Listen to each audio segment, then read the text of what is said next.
جی تو جناب، میں نے پہلے بھی اس درے کے بارے میں آپ کو بتایا تھا کہ یہ 2 حصوں پہ محیط ہے.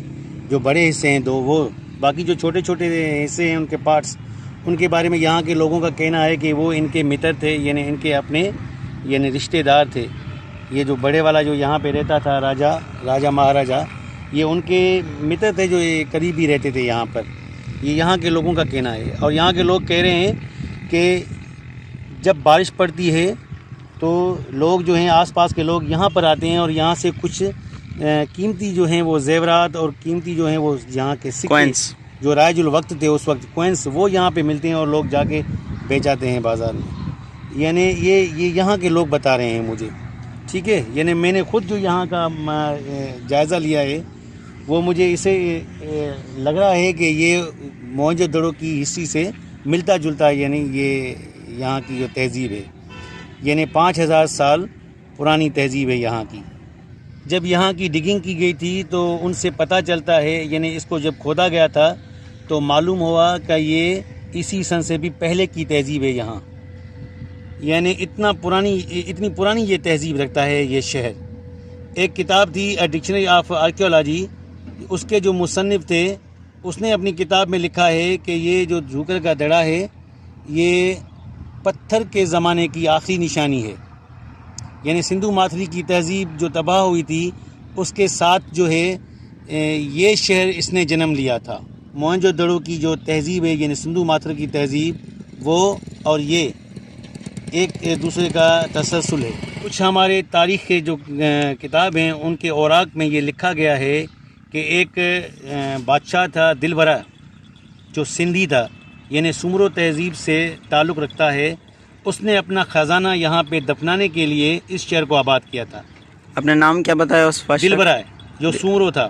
دلبرا سومرو. یعنی ایسے کہہ سکتے ہیں یہ جو دلبرا سومرو ہے، یہ میں آپ کو بتاتا چلوں کہ سندھ پر جب عربوں نے حکومت کی تھی راجہ ڈہار کو شکست دے کے، تو عربوں کو جو شکست دینے والے تھے وہ سومرو تھے، سومرو قوم.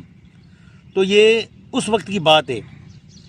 اب ایسا کہہ سکتے ہیں کہ 711 میں یہ موہنجو دڑو کو، جو یہ سندھو ہماری تہذیب ہے یا یہ سندھ گیا تھا، 711 میں سندھ کو راجہ ڈہار سے فتح کیا گیا تھا، یعنی ان سے چھینا گیا تھا.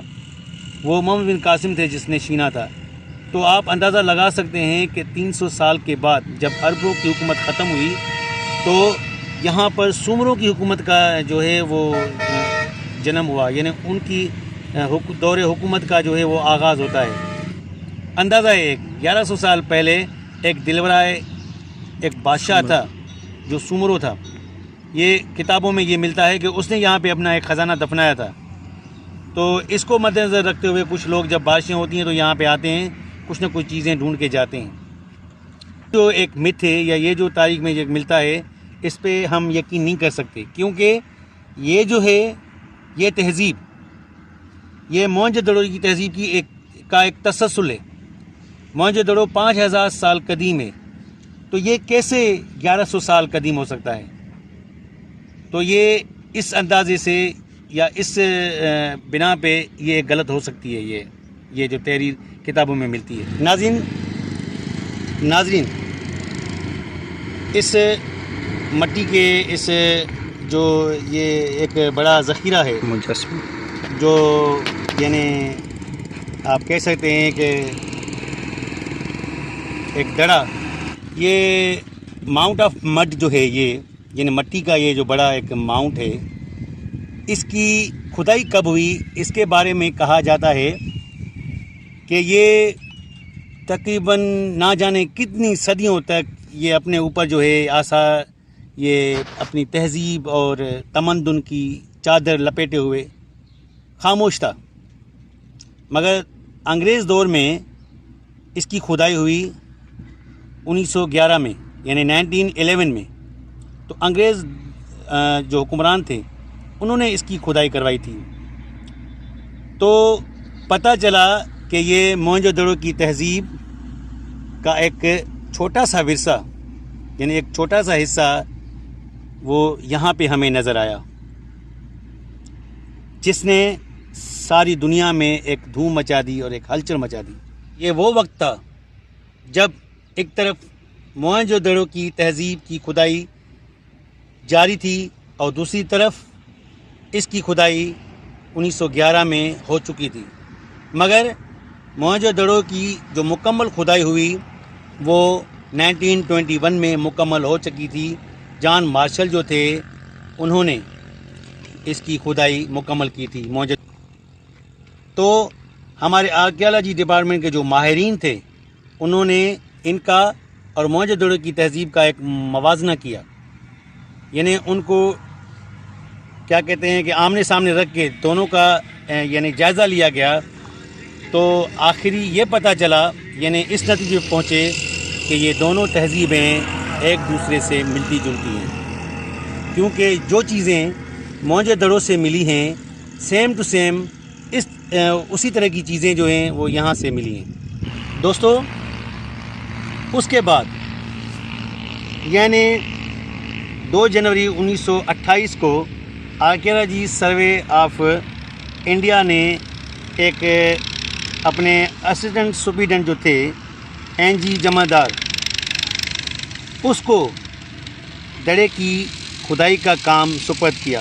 تو اس نے جس کو کام سپرد کیا گیا تھا اس نے 1935 میں اس کی کھدائی کروائی، جس میں یہ پتہ چلا کہ یہ ایک مکمل 2 حصوں پر مشتمل ہے، ایک دڑو نمبر اے اور دوسرا دڑو بی۔ اور اس کے بعد 1974 کو یعنی قدیم آثار والے جو ڈپارٹمنٹ ہے، جو آثار قدیمہ کا ڈپارٹمنٹ، انہوں نے اس کی پھر سے کھدائی کرائی، جس سے یہ پتہ چلا کہ یہ موہنجو دڑو کا ہم اثر ہے، یعنی یہ تہذیب موہنجو دڑو کی تہذیب کا ہم اثر ہے۔ اور یہ بھی پتہ چلا ہے کہ ان کتابوں میں یہ لکھا گیا ہے کہ جب موہنجو دڑو کا شہر تباہ و برباد ہوا تھا یا وہیں پہ ایک سیلاب آیا تھا، کچھ کتاب کہتے ہیں کہ سیلاب آیا تھا اور کچھ تاریخ کے کتاب لکھتے ہیں کہ وہیں پہ ایک آریان قوم آئی تھی جنہوں نے وہاں کے دراوڑ قوم سے لڑائی کی۔ تو ہم اپنی پوائنٹ پہ آتے ہیں کہ جب لڑائی کی اس قوم کے ساتھ تو وہیں یعنی وہاں کی قوم جو تھی دراوڑ قوم، تو اس جگہ پہ شفٹ ہوئی، یعنی یہاں پہ آئے، یہاں پہ رہنے لگے۔ یعنی جو ہم نے آپ کو جو بات بتائی کو 1974 میں یہ پتہ چلا کہ یہ ایک دوسرے کے ہم اثر ہیں، یعنی ایک ہی دور سے تعلق رکھتے ہیں، تو یہ بات اس کو ایک اتھینٹک بناتی ہے کہ وہ قوم میں بھی ہو سکتا ہے یہاں پہ آئی ہو، یہاں پہ آباد ہوئی۔ جناب، اب آتے ہیں ہم آخر میں اس پوائنٹ پر کہ یہ شہر آخر اتنا ہستہ بستہ شہر جو آباد تھا وہ تباہ و برباد کیسے ہوا؟ ہمارے تاریخ کے اوراق میں یہ لکھا گیا ہے، جیسے موہنجو دڑو کی تہذیب کے بارے میں بتایا جاتا ہے کہ یہاں پر جو باہر سے کچھ قومیں آئی تھیں جو حملہ آور ہوئیں اور یہ لوگ مارے گئے اور پھر یہ شہر تباہ و برباد ہوا، یعنی ایک کھنڈرات میں تبدیل ہو گیا۔ اور کچھ کتاب کہتے ہیں کہ یہاں پہ سیلاب آیا، تو کچھ کتاب لکھتے ہیں کہ یہاں پر یعنی غذائی قلت کی وجہ سے یہ قوم نیست و نابود ہوئی۔ مگر ان سب چیزوں کو کھوجنے کی ضرورت ہے، تو کھوجنے کا کام کون کرے گا؟ ہم تو نہیں کریں گے نا۔